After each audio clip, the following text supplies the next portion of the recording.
Tip number 1, improve your signal to noise ratio. I made a whole video about this topic, so you can go and check it out. Long story short, you have to speak close to the microphone. This way, you're gonna have less noise and echo into the final recording and more of your clean voice. Tip number 2, you wanna find a mic placement that gives you a balanced sound. You don't wanna be too far away from it because the sound is gonna get weaker and full of noise and reverb.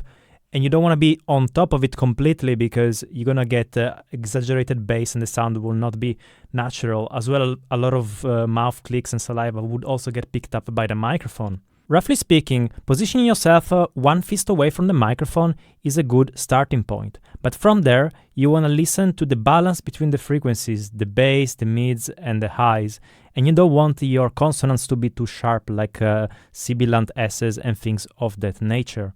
If you speak directly into the microphone, the bass in your voice will be accentuated, but also the sharpness in your S's and your consonants.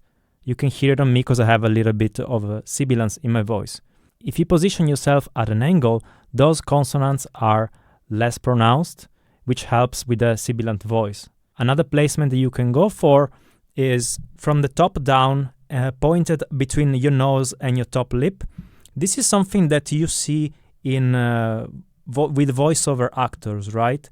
There is a particular texture that the voice gets when the microphone is pointed down. It gets a little bit more of the chest resonance as well. Now, this is something that you don't want to do with a video podcast, clearly, because you don't want the microphone to be covering the face of your subject, so you cannot have the microphone completely in front.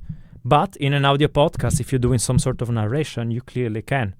Another placement that you can see sometimes, it is kind of like the interviewer placement where the microphone is held here, pointed upwards, and that particular placement lowers the bass frequencies and emphasizes the highs. Now, this is basically what I'm talking about, okay? You can see interviewers speaking like this. You can see some podcasts like Your Mom's House with Tom Segura, for example. They have this kind of placement.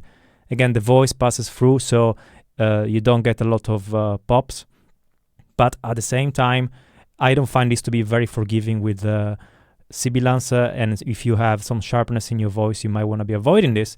But this is good for video because the microphone is not very much in the way and you get the whole face of your subject. Now, as you can see, there is not one size fits all. It has to do with the microphone itself. If it's a bright microphone, a dark microphone, so the frequency response of the microphone itself, and the voice of the person speaking. Tip number 3, you want to be using a dynamic microphone. Now, that's because dynamic microphones are more forgiving with the ambience noise and room reflections when they're used up close. This is an example of a dynamic microphone. You also want to take into consideration the frequency response of the microphone. You can find this by just Googling the name of the microphone and write frequency response next to it and go into the images. When you open the image, you will find a graph with a curve that goes from the left to the right. On the left side, we have the bass, and on the right side, we have the high frequencies, and in the middle, we have the mids. By looking at the curve, you can tell if the microphone, even without listening to it, if it's gonna be very bright and accentuating the high frequencies, which is where the consonants live, or the bass, where is the warmth and the vocals live. If you are someone with a sharp or nasal voice, you don't want to have a very bright microphone that brings out that side of your voice even more. So when choosing a microphone, the frequency response is huge. You can find an expensive microphone that doesn't suit your voice because of its frequency response, and find, on the other hand, a cheap microphone that performs way, way better on your voice. Before picking a microphone, I'd also recommend to look up some comparison video on YouTube. Ideally, you want to find some blind test.